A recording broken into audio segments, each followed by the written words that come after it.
അങ്ങനെ തന്നെ ഓരോന്നോരോന്നായിക്കൊണ്ട് പുറത്തു. അതുകൊണ്ട് ഞങ്ങൾ പറയുന്നു, ലത്തീഫ് മൗലവി കഴിഞ്ഞ ആവശ്യങ്ങൾ ഏതായാലും പേർക്ക് ചാൻസ് കൊടുത്തില്ല. അത് മൂപ്പർക്കും ബേജാറുണ്ട് തോന്നുന്നുണ്ട്. ഇപ്രാവശ്യമെങ്കിലും മുഴുവനായിട്ട് നിങ്ങൾക്കൊന്ന് കൊടുക്കി. നിങ്ങളെ കൂട്ടത്തിലുള്ള പണ്ഡിതനാണല്ലോ മൂപ്പര്. ഏതായാലും അദ്ദേഹത്തെ വെറുതെ നിങ്ങൾ കൊണ്ടുവന്നിട്ട് ഒരു കാര്യം ഉണ്ടാവണ്ടേ. അതുകൊണ്ട് ഇനിയും കുഴിപ്പുറം സുലമി പറയണം. ഇനി ഞങ്ങൾക്ക് വെല്ലുവിളിക്കും നിങ്ങൾ കുഴിപ്പുറം സുലമി കൊണ്ട് നിങ്ങൾ മറുപടി പറയിക്കണം. എന്താ പറഞ്ഞിട്ടുള്ളത്? മാത്രവുമല്ല, കാലത്തിന്റെ ഫായിലാരാണ്? കാലത്തിന്റെ ഫായിൽ ഇശാമോക മൗലവി. നിങ്ങൾ ലഹു സർഫൊക്കെ പഠിക്കുന്ന ആളല്ലേ. അതുകൊണ്ട് ഞാൻ ഇവിടെ എന്റെ വിശാദനത്തിൽ പറഞ്ഞിട്ടുണ്ട്, നിങ്ങൾ സിഹിറിനെ നിഷേധിച്ചിട്ടുണ്ട്, കണ്ണേറിനെ നിഷേധിച്ചു. ഞാൻ പറഞ്ഞു, അതാ വായു കൂടുന്നതിന് മുമ്പ് തെളിവ് കിട്ടി. അൽഹംദുലില്ലാ. ഇനി സിഹിറിന്റെ ഹദീസിന് നിഷേധം വന്നു. സിറാത്തുണ്ട്, നുസൂലി കിടക്കുകയാണ്. അതുപോലെ തന്നെ ഹാർമോണിയത്തിന്റെ ഹദീസ് വന്നിട്ടില്ല. അതുപോലെ തന്നെ സംഗീതത്തിന്റെ ആയത്ത് വന്നിട്ടില്ല. ഷുറാന്റെ ആയത്തുണ്ട് എന്ന് പറഞ്ഞാൽ പോരാ, ആയത്തോതി മറുപടി പറയണം. അമാനി മൗലവിന്റെ തഫ്സീർ വായിക്കണം. മാത്രവുമല്ല, ഞാൻ പറഞ്ഞു, താടി നിങ്ങൾ പരിഹസിക്കുന്നു. അതുപോലെ തന്നെ മലക്കുൽ മൗത്തിന്റെ കണ്ണിനെ സംബന്ധിച്ച് അത് വിശ്വസിക്കാൻ പറ്റില്ല എന്ന് നിങ്ങളുടെ CP പറഞ്ഞിട്ടുണ്ട്. എന്നാൽ മഹാനായ ശൈഖ് മുഹമ്മദ് മൗലവി റഹ്മത്തുള്ളാഹി അലൈഹി, കേരളത്തിൽ ജീവിച്ച ഏറ്റവും വലിയ ഹദീസ് പണ്ഡിതനായ ശൈഖ് മുഹമ്മദ് മൗലവി, CN അഹമ്മദ് മൗലവി ഹദീസിനെ നിഷേധിച്ചപ്പോൾ അസ്രായിലിന്റെ കണ്ണെന്ന് പറഞ്ഞുകൊണ്ട് അൽമാർ ലേഖനം എഴുതിയിട്ടുണ്ട്. അതിന് നിങ്ങൾ നിഷേധിക്കുന്നുണ്ട്. മാത്രവുമല്ല, തബറുക്കിനെ മുഴുവൻ നിഷേധിച്ചു. അൽഹംദുലില്ലാഹ്, ഇവിടെ നമുക്ക് തെളിവ് കിട്ടി. ഇങ്ങനെ ഓരോന്നോരോന്ന് വരട്ടെ. ഇതന്നെയാണ് സംവാദം കൊണ്ട് കിട്ടിയത്. അൽഹംദുലില്ലാഹ്, നിങ്ങളുടെ നാവിലൂടെ ഈ നിഷേധം ആളുകൾ കേൾക്കട്ടെ. അതുകൊണ്ട് ഇനി കുഴിപ്പുറം സുലമി ചെയ്യേണ്ടത് എന്താ? ഈ കണ്ണേറിന്റെ ഹദീസിന് ഏത് മുൻഗാമിയാണ് മൗലവി വിമർശനം പറഞ്ഞ അതും കൊടുത്തിരിക്കും. നിങ്ങൾ പറഞ്ഞെന്താ? ഞങ്ങൾ മുൻഗാമികളുടെ വിമർശനം മാത്രം, ഞങ്ങൾ ഒറ്റ വിമർശനം പറയില്ലേ? വലിയ കോളായിപ്പോയി. അതുകൊണ്ട് നിങ്ങൾ പറയണം, ആ സുലമി നിങ്ങൾ നോട്ടൊക്കെ ശരിക്കും പരിശോധിച്ചോളൂ. എല്ലാം പരിശോധിച്ചിട്ട് ഇൻഷാ അള്ളാഹ് അടുത്ത പ്രബന്ധം കൂടി ഇവിടെ അവതരിപ്പിക്കണം. അല്ലെങ്കിൽ ലത്തീഫ് മൗലവി അവതരിപ്പിച്ചു. ഇപ്പൊ ഫുള്ള് പ്രബന്ധാവതരണമാണല്ലോ. അതുകൊണ്ട് നിങ്ങൾ പറയണം, ഈ കണ്ണേറിന്റെ ഹദീസ് ഏത് മുൻഗാമിയാണ് നിഷേധിച്ചത്? ഏത് അഹ്ലുസുന്നയുടെ പണ്ഡിതാണ് നിഷേധിച്ചത്? അമാനി മൗലവി നിഷേധിച്ചിട്ടുണ്ടോ? അതുപോലെ തന്നെ മൂസ മൗലവി നിഷേധിച്ചിട്ടുണ്ടോ? സിറാത്ത് അമാനി മൗലവി നിഷേധിച്ചിട്ടുണ്ടോ? ദജ്ജാൽ അമാനി മൗലവി നിഷേധിച്ചിട്ടുണ്ടോ? അദാബുൽ ഖബർ അമാനി മൗലവി നിഷേധിച്ചിട്ടുണ്ടോ? അതുപോലെ തന്നെ നുസൂൽ അമാനി മൗലവി നിഷേധിച്ചിട്ടുണ്ടോ? നിഷേധ തെളിവരട്ടെ. ഇന്നൽ ഹംദലില്ലാഹ് വസ്സലാത്തു വസ്സലാമു അലാ റസൂലില്ലാഹി വഅലാ ആലിഹി വഅസ്ഹാബിഹിൽ ഫായിസീന ബിറിളല്ലാഹ്. അമ്മാ ബഅദ്. അഊദു ബില്ലാഹി മിനശ് ശൈത്വാനിർ റജീം. ബിസ്മില്ലാഹിർ റഹ്മാനിർ റഹീം. വമൻ യുശാഖിഖിർ റസൂല മിൻ ബഅദി മാ തബയ്യന ലഹുൽ ഹുദാ വയത്തബിഉ ഗൈറ സബീലിൽ മുഅ്മിനീന നുവല്ലിഹി മാ തവല്ലാ വനുസ്ലിഹി ജഹന്നമ വസാഅത് മസീറാ. ബഹുമാന്യരായ പണ്ഡിതന്മാരെ, ശ്രോതാക്കളെ, അസ്സലാമു അലൈക്കും വറഹ്മത്തുള്ളാഹി. ഹദീസ് നിഷേധമെന്ത് എന്തല്ല എന്നതിനെ സംബന്ധിച്ച് ജനാബ് അലി മദനി മുറയൂർ അവറുകൾ പണ്ഡിതോചിതവും ബൃഹത്തുമായ ഒരു വിഷയാവതരണം ഇവിടെ നടത്തി. പക്ഷേ ജഹില് മുറക്കബിന് കയ്യും കാലും വെച്ച ഈ അബ്ദുൽ മാലിക് അദ്ദേഹത്തിന് അത് മനസ്സിലാക്കാൻ സാധിച്ചില്ല. വളരെ പണ്ഡിതോചിതമായ രൂപത്തിലാണ് ആ പ്രബന്ധം അവതരിച്ചത്. പക്ഷേ വായിൽ വരുന്നതൊക്കെ കോതക്ക് പാട്ട് എന്നാക്കി തീർത്തു ഈ അബ്ദുൽ മാലിക്. യഥാർത്ഥത്തിൽ ഞാൻ ചോദിക്കട്ടെ, പ്രബന്ധം അവതരിപ്പിക്കാത്ത രൂപത്തിൽ ഇത് അവതരിപ്പിച്ചാൽ ഈ നിലക്ക് വിഷയവുമായി ബന്ധമില്ലാത്ത പലതും വിളിച്ചു പറയും. അതുകൊണ്ടാണ് ഇവിടെ പ്രബന്ധം അവതരിപ്പിച്ചത് എന്ന് വ്യക്തമായിട്ട് നമ്മൾ മനസ്സിലാക്കണം. ഇവിടെ ബുഖാരി, മുസ്ലിം പോലെയുള്ള ഹദീസ് ഗ്രന്ഥങ്ങളിൽ ഖബർ വാഹിദായി വന്നിട്ടുള്ള ഹദീസ് വിശ്വാസകാര്യങ്ങൾക്ക് മതിയായ തെളിവല്ലെന്ന, വിശ്വാസകാര്യങ്ങൾക്ക് അമലിയായ കാര്യങ്ങൾക്കല്ല, കർമ്മപരമായ കാര്യങ്ങൾക്കല്ല കോട്ടിമാട്ടലുകൾ നടത്തണ്ട. വെറുതെ കിതാബ് കട്ടുവായിച്ചിട്ട് അബ്ദുസ്സലാം സുല്ലമിയുടെ നേരെ കുതിര കയറാൻ നടക്കരുത് എന്ന് ഈ അബ്ദുൽ മാലിക് വാസ്തവത്തിൽ സലഫുസ്വാലിഹീങ്ങളിൽ പെട്ടതല്ല, മറിച്ച് തോന്നിയ വാദങ്ങളൊക്കെ പറഞ്ഞിട്ട് അത് സലഫി എന്ന് പറഞ്ഞുകൊണ്ട് വ്യാഖ്യാനിക്കുന്ന രൂപം. അതുകൊണ്ട് സഹോദരന്മാരെ, വ്യക്തമായിട്ട് മനസ്സിലാക്കുക, മനസ്സിലാക്കണം. ഞാൻ അതിലേക്കൊന്നും കടക്കാൻ ആഗ്രഹിക്കുന്നില്ല. കർമാനി, അതുപോലെ തന്നെ അഹ്മദ് ബിൻ ഹംബൽ മുസ്തസ്ഫയിൽ വന്ന ഇബാറത്തുകൾ മുഴുവൻ ആ കാര്യത്തിന് വേണ്ടി അദ്ദേഹം ഇവിടെ ഉദ്ധരിക്കുകയുണ്ടായി. ഇനി ഞാൻ ചോദിക്കട്ടെ, ഇവിടെ ഹദീസിനെയല്ല വിശുദ്ധ ഖുർആനിലെ ആയത്തുകൾ വരെ അല്ലാഹു സുബ്ഹാനഹു വ തആലയെ കുറിച്ച് വരെ ഇവിടെ തശ്ബീഹാക്കി, ഇവിടെ സാദൃശ്യപ്പെടുത്തി. പക്ഷേ ഈ അബ്ദുൽ മാലിക് സലഫിക്ക് തശ്ബീഹ് എന്താണ്, തംതീലാണ് എന്താണെന്ന് പഠിക്കാൻ സാധിച്ചിട്ടില്ല. വിനീതമായി ഞാൻ ചോദിക്കട്ടെ, മഅനിയും അതുപോലെ തന്നെ ബലാഗയും മുതവ്വലുമൊക്കെ വിവരമുള്ള ആളുകളിൽ നിന്ന് വായിച്ചു പഠിക്കണം. എന്നിട്ട് മതി എന്താണ് തശ്ബീഹ്, എന്താണ് തംസീല് എന്ന് പറയാൻ. അല്ലാതെ അബ്ദുൽ ലത്തീഫ് കരിമ്പിലാക്കലിന്റെ നേരെ കുതിര കയറിയിട്ട് കാര്യമില്ല. അത് വ്യക്തമായി പഠിക്കണം എന്ന് ഈ സന്ദർഭത്തിൽ ഉണർത്തുവാൻ ഞാൻ ആഗ്രഹിക്കുകയാണ്. ഇനി പറഞ്ഞു, ഈ മുഹിയുദ്ദീൻ ഷൈഖിന്റെ ഉന്യയിൽ നിന്നുള്ള ഇബാറത്താണ് ഞാൻ ഉദ്ധരിച്ചത്. ചോദിക്കട്ടെ, മുഹിയുദ്ദീൻ ഷൈഖിന്റെ ഉന്യയിൽ നിന്നുള്ള ഇബാറത്ത് ഉദ്ധരിക്കുമ്പോൾ ആ ഉന്യയിലുള്ള ഇബാറത്ത് ശരിയാണോ എന്ന് പരിശോധിക്കേണ്ട ഒരു ബാധ്യത അബ്ദുൽ മാലിക്കിനുണ്ടായിരുന്നു. പക്ഷേ വിവരമില്ലാത്ത, വിവരം കെട്ട അബ്ദുൽ മാലിക് അവിടെ കൃത്രിമം കാണിക്കുകയാണ് ചെയ്തത്. റുബിയ അന്നാഫീൻ എന്ന് പറഞ്ഞുകൊണ്ട് ഈ നാഫി ആരിൽ നിന്നാണ് ഈ ഹദീസ് ഉദ്ധരിച്ചത് എന്നവിടെ പറഞ്ഞിട്ടില്ല. കർമ്മണി പ്രയോഗമായിട്ട് മജ്ഹൂലായ രൂപത്തിലാണ് അവിടെ പ്രതിപാദിച്ചിട്ടുള്ളത്. ഇവിടെ നമ്മൾ മനസ്സിലാക്കേണ്ടതുണ്ട്, ഈ ഹദീസ് നാം ശരിക്കും മനസ്സിലാക്കേണ്ടതുണ്ട്. അള്ളാഹുവിനെ കുറിച്ച് പറഞ്ഞത് വസാദ ഫീ റിവായത്തി ഇബ്നു വഹബിൻ അൻ ഉസാമത ബിൻ സൈദ് അൻ നാഫിഇൻ വഅബി ഹാദിം അൻ ഇബ്നു ഉമർ ഫയജ്അലുഹുമാ ഫീ കഫിഹി ثم يرمي بهما كما يرمي الغلام بالكرة. ഇത് ഫതുഹുൽ ബാരിയാണ്. ഫതുഹുൽ ബാരി 17-ാം ജിൽദാണ് ഞാൻ ഇവിടെ വായിച്ചിട്ടുള്ളത്. ഇവിടെ നിങ്ങൾ മനസ്സിലാക്കണം, ഈ ഹദീസ് നാഫിയിൽ നിന്ന് ഉദ്ധരിച്ചത് ആരാന്നറിയുമോ? ഉസാമത്ത് ബിൻ സൈദാണ്. ആ ഉസാമയെ സംബന്ധിച്ച് പിന്നെ തഹ്ദീബിൽ വന്ന ആ പരാമർശവും വ്യക്തമായിട്ട് നമ്മൾ മനസ്സിലാക്കണം. ഉസാമത്ത് ബിൻ സൈദ് ബിൻ അസ്ലം അൽ അദവി റവാ അൻ അബീഹി അൻ ജദ്ദിഹി വസാലിം എന്ന് പറഞ്ഞുകൊണ്ടാണ് ഉദ്ധരിക്കുന്നത്. വഖാല യഹ്യ ബിൻ മഈൻ ഉസാമ വഅബ്ദുല്ലാഹ് വഅബ്ദുർറഹ്മാൻ ഔലാദു സൈദ് ബിൻ അസ്ലമ ഇഖ്വത്തുൻ വലൈസ ഹദീതുഹും ബിശൈഇൻ. അവരുടെ ഹദീസ് ഒന്നുമല്ല. വഖാല മുറ ളഈഫുൻ, അദ്ദേഹം ളഈഫാണെന്ന് മുറ പ്രസ്താവിച്ചിട്ടുണ്ട്. വഖാലൽ ജൗസജാനി ളുഅഫാഉം ഫിൽ ഹദീസ്, ഹദീസിന്റെ വിഷയത്തിൽ അവർ ദുർബലന്മാരാണ്. വഖാല അബൂ ഹാത്തിം യുക്തബു ഹദീസുഹു വലാ യുഹ്തജു ബിഹി, അദ്ദേഹത്തിന്റെ ഹദീസ് എഴുതി വെക്കപ്പെടും പക്ഷേ തെളിവ് പിടിക്കപ്പെടുകയില്ല. വഖാല ഇബ്നു അബി ഹാത്തിം സുഇല അബൂ ദർ, നോക്കൂ, വഖാല നസായി ലൈസ ബിൽ ഖവിയ്യി, നസായി അഭിപ്രായപ്പെടുന്നത് അദ്ദേഹം ശക്തനല്ല. ഇങ്ങനെയുള്ള വിമർശനത്തിന് വിധേയനായ ഉസാമത്ത് ബിൻ സൈദ് റിപ്പോർട്ട് ആ ഉസാമത്ത് ബിൻ സൈദിൽ നിന്നാണ് നാഫി ഉദ്ധരിക്കുന്നത്. ആ കള്ളത്തരം മറച്ചു വെക്കാനാണ് ആരിൽ നിന്നാണ് നാഫി ഈ ഹദീസ് ഉദ്ധരിച്ചത് എന്ന് കൊടുക്കാതെ പോയിട്ടുള്ളത്. അത് ശരിക്കും വ്യക്തമായിട്ട് മനസ്സിലാക്കണം. അതുകൊണ്ട് തന്നെ ആ വാറോലകൾ ഉദ്ധരിച്ചുകൊണ്ട് യഥാർത്ഥത്തിൽ ദീനിന്റെ അല്ലെങ്കിൽ അള്ളാഹുവിനെ തശ്ബീഹാക്കാൻ നോക്കുന്നത് അങ്ങേയറ്റം ദീനിനെ അവഗണിക്കലാണ്, അലങ്കോലപ്പെടുത്തലാണ് എന്ന് നാം മനസ്സിലാക്കണം. ഇനി സഹോദരന്മാരെ, ഇമാം ബുഖാരിയുടെയും മുസ്ലിമിന്റെയും ഹദീസുകളെ മുൻകാല പണ്ഡിതന്മാർ നിരൂപണ വിധേയമാക്കിയതിന് നിരവധി ഉദാഹരണങ്ങൾ നിരത്തിവെക്കാൻ സാധിക്കും.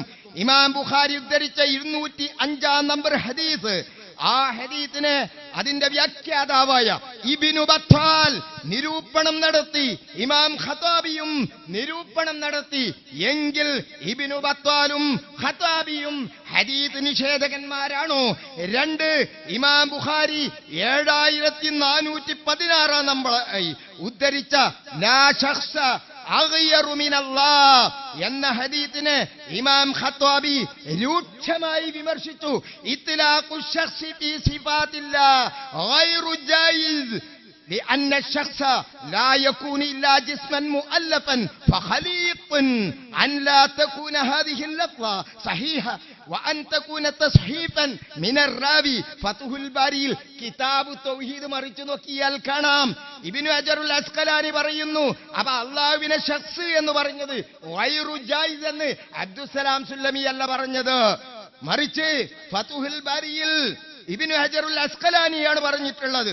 ഇതുപോലെ ഇമാം ബുഖാരി 1824 നമ്പറായി ഉദ്ധരിച്ച ഹദീസിനെ ഇസ്മാഈലി ഖണ്ഡിക്കുന്നുണ്ട്. هذا غلط فإن القصة كانت في عمرة أما الخروج إلى الحج فكان في خلق كثير എന്നിങ്ങനെ റിപ്പോർട്ട് ചെയ്തിട്ടുണ്ട്. അതുപോലെ ഇമാം അഹ്മദ് ബിൻ ഹംബൽ ദുർബലമാക്കിയ ഹദീസ് 292 നമ്പറായി ബുഖാരി ഉദ്ധരിച്ചു.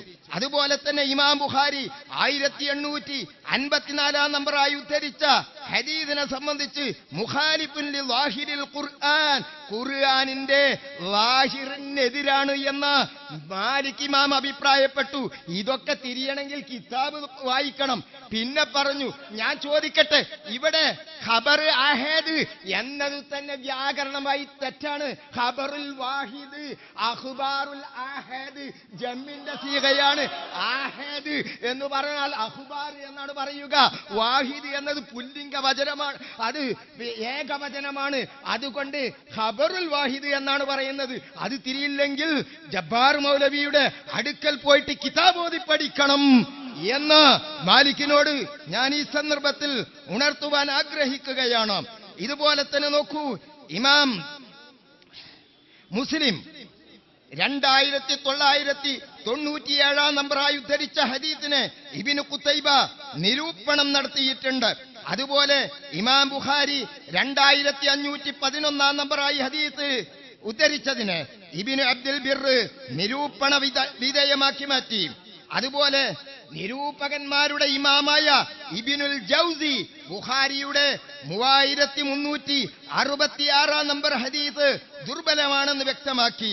ഇനി നോക്കൂ നിങ്ങൾ, ബൈഹഖി, ഖാദി ഇയാൽ, ലഹബി, ഉസൈലി, സുഹൈലി, ഇസ്മാഈലി, ഇമാമുൽ ഹറമൈനി, അൽ ഖാദി അബൂബക്കർ അൽ ബാഖിലാനി, അദ്ദിംയാത്തി, നാസിറുദ്ദീനുൽ അൽബാനി, നവവി, ഇബ്നു ഹിബ്ബാൻ ഇവരൊക്കെയും ആ ഹദീസിനെ നിഷേധിച്ചുകൊണ്ട്, ആ ഹദീസിനെ ദുർബലമാക്കിയത് കൊണ്ട് അവർ ഹദീസ് നിഷേധികളായോ? ഏതായാലും ജബ്ബാർ മൗലവിന്റെ അടുത്ത് പോയി പഠിക്കാനാണ് അവർ പറഞ്ഞു. അൽഹംദുലില്ലാ. അപ്പൊ ജബ്ബാർ മൗലവിക്ക് വിവരമുണ്ടെന്ന് മനസ്സിലായി. ഇനി മാത്രമല്ല, മൗലവി ഖബറുൽ ആഹാദാണ് ഇതൊക്കെ നിങ്ങൾ പുസ്തകം ഇറക്കുമ്പോ നോക്കണ്ടേ, നഹവും ഗ്രാമറൊക്കെ പുസ്തകം ഇറക്കുമ്പോ നോക്കണം. അതെന്താ ഹദീസ് സമാഹാരത്തിൽ എന്താ കൊടുത്ത? അപ്പൊ നിങ്ങൾ അതിൽ അസോസിയേറ്റ് എഡിറ്റർ ആക്കിയിട്ടില്ല. ഇൻഷാ അല്ലാ അടുത്ത പഠിപ്പിറക്കും മുമ്പ് അസോസിയേറ്റ് എഡിറ്റർ ആക്കണം. ഖബറുൽ ആഹാദ് എന്നാ അതിൽ കൊടുത്തിട്ടുള്ളത്, മനസ്സിലായില്ലേ? അതൊക്കെ സലാം സുലമിക്ക് പോയി പഠിപ്പിച്ചു കൊടുക്കും. ഇവിടെ അല്ലേ കിതാബ് അതുണ്ട്, മനസ്സിലായിക്കോളി. ഇനി മാത്രവുമല്ല, എവിടെ ആയത്ത്, എവിടെ മൗലവി? മ്യൂസിക്കിന്റെ ഹദീസ് എവിടെ? അയിമൊന്നും വിടൂല ഞങ്ങള്. ആയത്ത് വരട്ടെ. സംഗീതത്തിന്റെ ആയത്ത് വന്നിട്ടില്ല, മ്യൂസിക്കിന്റെ ഹദീസ് വന്നിട്ടില്ല, അദാബുൽ ഖബറിന്റെ ആയത്ത് വന്നിട്ടില്ല. കണ്ണേറിന് ശേഷിക്കുന്ന മൂഢനാണ്. അമാനിയെ തൊട്ടിട്ടില്ല നിങ്ങൾ. അപ്പൊ ഞങ്ങൾ മൂഢന്മാരാണ്, നിങ്ങൾ സമ്മതിച്ചോ? അൽഹംദുലില്ലാ. എങ്കിൽ പിന്നെ വർത്താനല്ല. ഇനി കേട്ടോ, ഇനി ഈ ഹിശാമിന്റെ ഹദീസ് ഇവിടെ ഉദ്ധരിച്ചു. ഞാൻ പറഞ്ഞല്ലോ, വഖദ് ഇഹ്തജ്ജ ബിഹിശാമിൻ ജമീഉൽ അഇമ്മ എന്ന് ഞാൻ ഇബ്നു ഹജർ ഉദ്ധരിച്ചു പറഞ്ഞു. എന്താ മിണ്ടാത്തത്? ഹിശാമിനെ സംബന്ധിച്ച് ഹിശാമിന്റെ ഹദീസ് മുഴുവൻ പണ്ഡിതന്മാരും തെളിവെടുത്തിട്ടുണ്ട്. മിണ്ടാട്ടല്ല. അപ്പൊ ഒന്നാമത്തെ പ്രബന്ധം അലിമദിന്റെ കഴിഞ്ഞു, രണ്ടാമത്തെ പ്രബന്ധം കുഴിപ്പുറസുല്ലമിന്റെ കഴിഞ്ഞു. മൂന്നാൾക്കാരും നോക്കി വായിച്ചു. ഇൻഷാ അല്ലാഹ് അടുത്ത പ്രബന്ധം വരട്ടെ, അടുത്ത ചാൻസിൽ അടുത്ത പ്രബന്ധം വരട്ടെ. ആ 9 ആൾക്കാർക്കും ചാൻസ് കിട്ടും ഇൻഷാ അല്ലാഹ്. 9 പ്രബന്ധങ്ങൾ ഇവിടെ ഉണ്ടാവും. അപ്പോ പിന്നെ ഇനി മാത്രവുമല്ല മൗലവി, നിങ്ങളിവിടെ ഒരുപാട് വിമർശനങ്ങൾ ഉദ്ധരിച്ചല്ലോ. അതാ ഞാൻ പറഞ്ഞത്, എന്റെ വിഷയാവതരണം നിങ്ങൾ ശ്രദ്ധിച്ചിട്ടില്ല. അവരൊക്കെ ഹദീസിൽ നഖദ് ചെയ്തിട്ടുണ്ട്. എന്നാൽ ആ നഖദ് ചെയ്ത് എന്താ പറഞ്ഞാറിയോ? മറുപടി ആ ഫത്ഹുൽ ബാരിനെ വായിച്ചു നോക്കിക്കോ. ഫതുഹുൽ ബാരിയുടെ മുഖദ്ദിമയായ ഹദീസുസാരിയിൽ ഇബ്നു ഹജർ അസ്ഖലാനി റഹ്മത്തുള്ളാഹി അലൈഹി ഇമാം നവവി തന്റെ സഹീഹുൽ ബുഖാരിയുടെ മുഖദ്ദിമയിൽ ഇമാം നവവി സഹീഹുൽ ബുഖാരിക്ക് എഴുതിയ മുഖദ്ദിമയിൽ പറഞ്ഞ വാചകം എടുത്തുവായി കൊടുത്തിട്ടുണ്ട്. അത് കേട്ടോ. എന്താ പറഞ്ഞറിയോ? ഇബ്നു അബ്ദുൽ ബിർ എന്ന മുപ്പര് പറഞ്ഞു. ഇബ്നു അബ്ദുൽ ബിർ അല്ല. ആരാ നഹു പഠിക്കാത്തത്? ഇബ്നു അബ്ദുൽ ബിർ അല്ല, ഇബ്നു അബ്ദുൽ ബറാൻ. അതൊക്കെ പഠിച്ചു വരി. أهل الصنعة مجمعون على أن الأخبار التي استمل عليها صحيحان مقطوع بصحة أصولها ومتونها. അതിനുശേഷം പറയട്ടെ, മാത്രമല്ല ഈ കൃത്യമായി കൊണ്ട് പറഞ്ഞു ആ വിമർശനങ്ങൾ ളഈഫത്തുൻ ജിദ്ദാ. ഈ ബുഖാരിക്കെതിരെ ആരൊക്കെ എന്തൊക്കെ വിമർശനങ്ങൾ ഉദ്ധരിച്ചിട്ടുണ്ടോ അത് ളഈഫത്തുൻ ജിദ്ദാ. ഇല്ലേ ഫതുൽ ബാരിയിൽ? നിഷേധിക്കാൻ കഴിയില്ല നിങ്ങൾക്ക്. അതുകൊണ്ട് അമ്മാരി ഞാൻ പറഞ്ഞ എന്താ, നിങ്ങൾ ഇവിടെ നിഷേധിച്ചത് മുൻഗാമികളുടെ വിമർശനം ഉദ്ധരിക്കൂ. അതല്ല അവിടെ വിഷയം. സിറാത്തിനെ വിമർശിച്ച് ഉദ്ധരിക്കും മൗലവി, സിഹിറിന്റെ ഹദീസിനെ വിമർശിച്ച് ഉദ്ധരിക്കൂ, നുസൂലിന്റെ ഉദ്ധരിക്കൂ, കണ്ണേർ ഉദ്ധരിക്കൂ. അതാണ് നിങ്ങൾ പറയേണ്ടത്. ചന്ദ്രൻ പറഞ്ഞു നിങ്ങൾ നിഷേധിച്ചല്ലോ, അതുപോലെ തന്നെ സിറാത്ത് പറഞ്ഞു, ഖബർ ലാഹാദ് ഹുജ്ജത്തിന് പറ്റില്ലെന്ന് എപ്പോഴും നിങ്ങൾ പറയണത്. എങ്കിൽ ഞാൻ ചോദിക്കട്ടെ, എന്തിനാ നിങ്ങൾ സമാഹാരം ഇറക്കിയത്? മാത്രമല്ല ചെറിയ മുണ്ട എഴുതിയിട്ടുണ്ടല്ലോ ഖബർ ലാഹാദ് ഹുജ്ജത്തിന് പറ്റുമെന്ന്. എന്താ നിങ്ങൾ മിണ്ടാത്തത്? നിങ്ങളുടെ സമാഹാരം പിൻവലിച്ച് നിങ്ങൾ സമൂഹത്തോട് മാപ്പ് പറയണം. ആ പൈസ മുഴുവൻ തിരിച്ചു കൊടുക്കണം സമൂഹത്തിന്. മനസ്സിലായില്ലേ? അല്ല പൈസ തിന്ന് പുട്ടടിച്ച് പോകാൻ വേണ്ടി ഖബർ ലഹാദ് പറ്റും. അതുപോലെ തന്നെ വിശ്വാസ കാര്യങ്ങൾക്ക് തെളിവെടുക്കാൻ വേണ്ടി ഖബർ ലഹാദ് പറ്റില്ല. ഇനി മാത്രമല്ല, കേട്ടോ ഞാൻ വായിക്കട്ടെ. വലം യബ്ദു മിനസ് സഹാബത്തി വലാ മിനത് തആബീന ഇൻകാറുൻ ലിഅസ്ലിഹി. സിഹിറിന്റെ അസ്ലിനെ നിഷേധിക്കുന്ന ഒരു ഇൻകാർ റസൂലുള്ളാഹിന്റെ സഹാബത്തിന്റെ കാലത്തില്ല. നിങ്ങൾക്ക് എന്ത് സഹാബത്താ? നിങ്ങൾക്ക് സഹാബിനും തീരില്ല. ആയിഷ ബീവി സഹാബില്ല എന്ന് പറഞ്ഞ ആളല്ലേ. നിങ്ങൾക്ക് സഹാബത്തിനും തീരില്ല. ഒരു ചുക്കും നിങ്ങൾക്ക് അള്ളാന്റെ ഖുർആന്റെ പേരിൽ കളവ് പറയുന്നു. ആയത്ത് മറക്കണ്ട. അടുത്ത പ്രാവശ്യമെങ്കിലും സംഗീതത്തിന്റെ ഹദീസ് ഉദ്ധരിക്കണം, ഹാർമോണിയം വരണം. വന്നിട്ടില്ല. ഇനി മാത്രമല്ല, ഇമാം മാസുരി പറഞ്ഞെന്താ ശരിക്ക് കേട്ടോ. പിന്നെ ഇത് ഇബ്നു ഹജറും അതുപോലെ തന്നെ ഇബ്നു ബാസും മാറി വായിക്കല്ല. ശരിക്ക് കേട്ടോ. قال المازري أنكر بعض المبتدعة هذا الحديث. ചില മുബ്തദിഅകളായ ആളുകൾ ഈ ഹദീസിനെ നിഷേധിച്ചിട്ടുണ്ട്. ഏത് ഹദീസിനെ? സിഹിറിനെ. മൗലവി ആരാണ് മുബ്തദിഅ? നിങ്ങൾ പറയണം. ആരാണ് ഈ മാസുരി പറഞ്ഞ മുബ്തദി? ആരാണ് നിങ്ങൾ പറയണം. മാത്രവുമല്ല, ഇവിടെ കണ്ണേറിന് നിഷേധിച്ചല്ലോ. കണ്ണേറിനെ സംബന്ധിച്ച് എന്താ ശബാബിൽ വന്നത്? കണ്ണേറിനും മന്ത്രവും ഏലസും. ശബാബ് 2008 ഡിസംബർ 19. ഈ വിഷയങ്ങൾ ബുഖാരിയും മുസ്ലിമും റിപ്പോർട്ട് ചെയ്ത ഹദീസുകളിലും അറിവ് മാത്രമേ മുസ്ലിമിനുള്ളൂ. ഖുർആനിലെ ചില സൂറത്തുകൾ ഓതിയിട്ട് കൈകളിൽ ഊതി നബി സല്ലല്ലാഹു അലൈഹി വസല്ലം ശരീരം തടവിയതായും ഫാത്തിഹ ഓതിയിട്ട് ഒരു രോഗിയുടെ ശരീരത്തിൽ ഊതിയ നടപടി പ്രവാചകൻ അംഗീകരിച്ചതായും പ്രബലമായ ഹദീസിൽ വന്നിട്ടുണ്ട്. കണ്ണേറിന്റെ ഹദീസ് സ്വഹീഹാണെന്ന് ഇതാ നിങ്ങളുടെ ശബാബ് അംഗീകരിക്കുന്നു. ഇനി മാത്രമല്ല സഹോദരങ്ങളെ, എന്റെ ശബ്ദം ശ്രവിക്കുന്ന മുജാഹിദ് പ്രസ്ഥാനത്തിൽപ്പെട്ട ആളുകളെ, ഇവരുടെ നിഷേധം നിങ്ങൾ കണ്ടു കഴിഞ്ഞല്ലോ. ഞാൻ ചോദിച്ചു, അമാനി മൗലവി സിഹിറിന് നിഷേധിച്ചിട്ടുണ്ടോ? അമാനി മൗലവി സിഹിറിന്റെ ഹദീസ് നിഷേധിച്ചിട്ടുണ്ടോ? കണ്ണേർ നിഷേധിച്ചിട്ടുണ്ടോ? ചന്ദ്രൻ പറഞ്ഞ് നിഷേധിച്ചിട്ടുണ്ടോ? അലവി മൗലവി നിഷേധിച്ചിട്ടുണ്ടോ? നിങ്ങളത് നിഷേധിക്കുന്നു. മാത്രമല്ല, എന്റെ കയ്യിലുള്ളത് മഹാനായ ഉമർ മൗലവി റഹ്മത്തുള്ളാഹി അലൈഹി അദ്ദേഹത്തിന്റെ തഫ്സീറാണ്.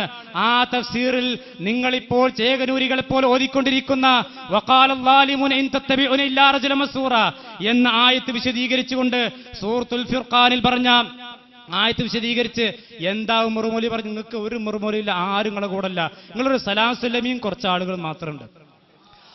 മാത്രമല്ല, നിങ്ങളുടെ കൂട്ടത്തിൽ തന്നെ എല്ലാവരും ഇല്ല. റഊഫ് നദീവുണ്ടോ? റഊഫ് നദീവ് സിഹിറിന്റെ ഹഖീഖത്ത് നിഷേധിക്കുന്നുണ്ടോ? ഇല്ല.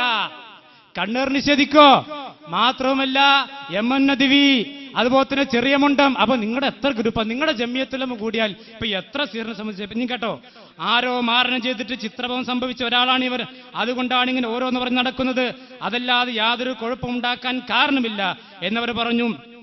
അവരുടെ ഈ പറച്ചിൽ വലിയ അക്രമമാണ്. ഇവിടെ ഒരു കാര്യം ഉണർത്താനുണ്ട്. ബുഖാരിയിൽ ഒരു കള്ള ഹദീസ് ഉണ്ടെന്ന് ആരോപിക്കുന്ന ഒരു കൂട്ടർ പറയുന്നു. ഒരു യഹൂദി നബി സല്ലല്ലാഹു അലൈഹി വസല്ലം സിഹ്റു ചെയ്തെന്ന് ബുഖാരി ഹദീസുണ്ട്. അത് ഈ ആയത്തിനെതിരാണ് എന്ന്. ശരിക്കും കേട്ടോളി. സിഹിർ ബാധിച്ച ആളെ വിശ്വാസികൾ പിൻപറ്റിയെന്ന് കാഫിറുകൾ പറഞ്ഞു എന്നുള്ളതാണ് വിഷയം. അതുകൊണ്ട് ഇവിടെ ഒരു കുഴപ്പവുമില്ല. സിഹിർ ബാധിച്ച ആളെ പിൻപറ്റിയെന്നത് താന്തോന്നികൾ പറഞ്ഞത്. ഇനി ഹദീസിലുള്ളത് എന്താണെന്ന് ശരിക്ക് പരിശോധിച്ചാൽ ഒരാൾ സിഹിർ ചെയ്തു, വൈകാതെ തന്നെ അള്ളാഹു രക്ഷിച്ചു എന്നാണ് ചുരുക്കം. അത് നിഷേധിക്കേണ്ട കാര്യമെന്ത്? ഉമർ മൗലവി നിങ്ങളോട് ചോദിക്കുന്നു. മാധുരി പറഞ്ഞില്ലേ വഖദ് അൻകറ ബഅദുൽ മുബ്തദിഅത്തിൻ ചോദിച്ചില്ലേ? മാത്രവുമല്ല അത് നിഷേധിക്കേണ്ട കാര്യമെന്ന് ഉമർ മൗലവി ചോദിക്കുന്നു. അതുകൊണ്ട് സഹീഹുൽ ബുഖാരിയിൽ കള്ള ഹദീസ് കുടുങ്ങിപ്പോയിട്ടുണ്ടെന്ന് വാദിക്കുന്നവർ വല്ലാതെ പുളകം കൊള്ളേണ്ടതില്ല. മനസ്സിലായില്ലേ? നിങ്ങൾക്കെന്ത് തൗഹീദാണുള്ളത്? നിങ്ങൾക്കെന്ത് ഉമർ മൗലവിയെ പറ്റി മിണ്ടാൻ പറ്റും? നിങ്ങൾക്ക് അമാനി മൗലവിയെ തൊടാൻ കഴിഞ്ഞു? നിങ്ങൾക്ക് മൂസ മൗലവി മിണ്ടിയോ? നിങ്ങൾ ഉമർ മൗലവിയും തോട്ടിലെറിയേണ്ടി വരും. മാത്രവുമല്ല, നിങ്ങൾ പറയണം ഉമർ മൗലവി അന്ധവിശ്വാസിയാണോ? ഉമർ മൗലവി ജൂതനാണോ? ആണോ? നിങ്ങൾ എന്താ ഇവിടെ പറഞ്ഞത്? സിഹിർ ഫലിക്കുമെന്ന് വിശ്വസിച്ചാൽ അത് ജൂതന്മാരുടെ വിശ്വാസമാണെന്നല്ലേ നിങ്ങളിവിടെ പറയേ? അമാനി മൗലവി ജൂതനാണോ? ഉമർ മൗലവി ജൂതനാണോ?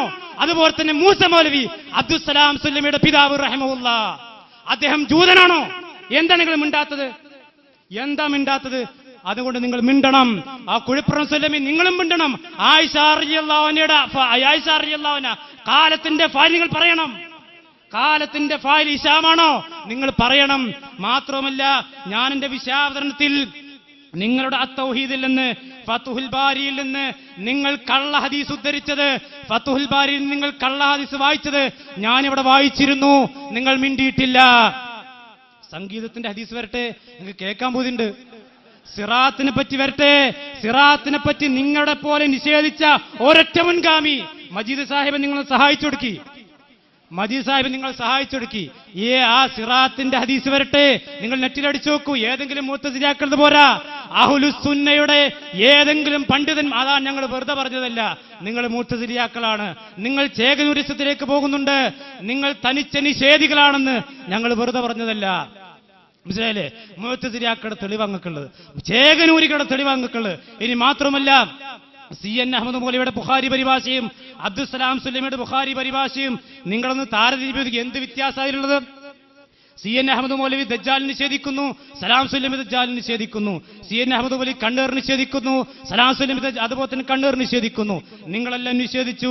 ഞാനിവിടെ വായിച്ച നിഷേധത്തിന്റെ ലിസ്റ്റ് എന്റെ ശബ്ദം ശ്രവിക്കുന്ന ബഹുമാനരായ മുജാഹിദ് പ്രവർത്തകന്മാർ, പിന്നീട് ഈ CD കാണുന്ന ആളുകൾ ശ്രദ്ധിക്കണം.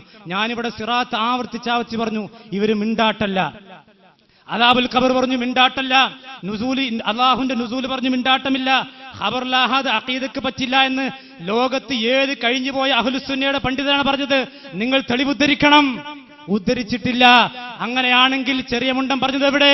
നിങ്ങളുടെ ഹദീസ് സമാഹാരം ഇവിടെ തോട്ടിലേക്ക് വലിച്ചെറിയണം നിങ്ങൾ. മാത്രമല്ല, ഞാനിവിടെ ഇബ്നുൽ ഖയ്യിമിനെ വായിച്ചിരുന്നു. ഹാദ തഫ്രീഖു ബാത്തിൽ എന്ന് വായിച്ചിരുന്നു. മിണ്ടിയിട്ടില്ല. മിണ്ടണം നിങ്ങൾ. അസ്സലാമു അലൈക്കും. ഇപ്പൊ ഉമർ മൗലവി ജൂതനാണോ എന്നറിയണം. ഉമർ മൗലവിയെ കുറിച്ച് ഞങ്ങൾ കഴിഞ്ഞ ആഴ്ച ചോദിച്ച ചോദ്യത്തിന് ഇതുവരെയും നിങ്ങൾ ഉത്തരം പറഞ്ഞിട്ടില്ല. ബിദ്അത്ത് ലഈഫാണെന്ന് ഖുനൂത്ത് ബിദ്അത്താണ് എന്ന് പറയാൻ, അത് മുറിച്ചു പറയാൻ എന്റെ മനസ്സനുവദിക്കുന്നില്ല എന്ന് എഴുതിയിരിക്കുന്ന ഉമർ മൗലവിക്ക് വ്യതിയാനമുണ്ടായിരുന്നോ എന്ന ചോദ്യത്തിന് അന്ന് പറഞ്ഞില്ല, ഇന്ന് വരെയും പറഞ്ഞിട്ടില്ല. അതിന് ഉത്തരം പറഞ്ഞ ബാക്കി ഞാൻ പറഞ്ഞുതരാം. വിഷയാധിഷ്ഠിതമായി ഞങ്ങൾ ചോദിക്കുന്ന ചോദ്യങ്ങൾക്ക് ഉത്തരം പറയാതെ അതേ ആളുടെ പേരിൽ പുതിയ കാര്യങ്ങൾ ആരോപിക്കുമ്പോൾ തൽക്കാലം മാറ്റിവെക്കേണ്ടിവരും. ഇതിന് മറുപടി പറ. അതിന് മറുപടി പറഞ്ഞിട്ട് ബാക്കി. പിന്നെ ഇവിടെ മ്യൂസിക്കിന്റെ ഹദീസും ആയത്തുമാണ്. അലിമദിനി പിന്നെ അദ്ദേഹത്തിന്റെ സംസാരത്തിന്റെ തുടക്കത്തിൽ ആ വിഷയം പറഞ്ഞിട്ടുണ്ട്. അപ്പൊ ഇയാൾ പറഞ്ഞ എന്താ? ആയത്ത് കിട്ടിയെന്നാണ്. ഇപ്പൊ കഴിഞ്ഞ പറഞ്ഞ ആയത്ത് കിട്ടിയില്ലാന്ന്. ഇയാളുടെ വിഷയാവതരത്തിൽ തുടക്കത്തിൽ പറഞ്ഞു ആയത്ത് കിട്ടിയെന്നാണ് ഇപ്പൊ പറയുന്നത് ആയത്ത് കിട്ടിയിട്ടില്ല. എന്തെങ്കിലും ഒരൊറ്റ മിനിറ്റ് കൊണ്ട് അങ്ങോട്ട് മാറുന്നത് എന്താണ് ഈ വിഷയം? മാത്രമല്ല, സൂറത്ത് ശുഅറയിലെ അവസാനത്തെ 4 ആയത്തുകൾ വായിച്ചു നോക്കാനാണ് പറഞ്ഞത്. വായിച്ചു നോക്കിക്കൂടെ? അതിന്റെ പരിഭാഷയിൽ, അതിന്റെ വ്യാഖ്യാനത്തിൽ നിങ്ങളുടെ നേതാവ് കുഞ്ഞി മുഹമ്മദ് മദനി പറപ്പൂർ എഴുതിയത് വായിച്ചു നോക്ക്. എന്നിട്ട് കിട്ടിയിലേക്ക് പറ. അതുപോലെ തന്നെ ഇമാം ബുഖാരിയുടെ കിതാബുൻ നിക്കാഹിൽ നിന്നും ഇമാം മുസ്ലിമിന്റെ ഫളായിലു സുഹാബ എന്ന ഭാഗത്തു നിന്നും ആ പിന്നെ ഹാർമോണിയവുമായി ബന്ധപ്പെട്ട ഹദീസ് തന്നെ നിങ്ങളുടെ ശ്രദ്ധയിൽപ്പെടുത്തിയില്ലേ? നിങ്ങൾ വായിച്ചു നോക്കിക്കൂടെ? ഇല്ലെങ്കിൽ പറ. അതിന് വായിച്ചിട്ട് കണ്ടില്ല, കിട്ടിയില്ല, അങ്ങനെ മനസ്സിലായെന്ന് പറ. അപ്പോൾ വായിച്ചതാ. പക്ഷെ എന്ത് വേണം? അതിന് പ്രത്യേക സമയം വേണം. ഈ സമയം മതിയാവില്ല. 2 മിനിറ്റ് 3 മിനിറ്റ് മതിയാവില്ല. ആ ആയത്തുകളും ആ ഹദീസുകളും വായിച്ച് മധ്യസ്ഥന്മാർ പ്രത്യേക സമയം തന്നാൽ അത് വായിച്ചാൽ തരും. പിന്നെ ഇവിടെ നടത്തിക്കൊണ്ടിരിക്കുന്ന കോട്ടിമാട്ടകൾ, ഇവിടെ കഴിഞ്ഞ പ്രാവശ്യവും അതിന്റെ മുമ്പത്തെ പ്രാവശ്യമൊക്കെ ആവർത്തിച്ച് ഇയാൾ പറഞ്ഞിരിക്കുന്ന കുറെ കളവുകളുണ്ട്. വിഷയാധിഷ്ഠിതമായ അല്ലാത്തതുകൊണ്ട് പലതിനെ നമ്മൾ മാറ്റിവെച്ചു.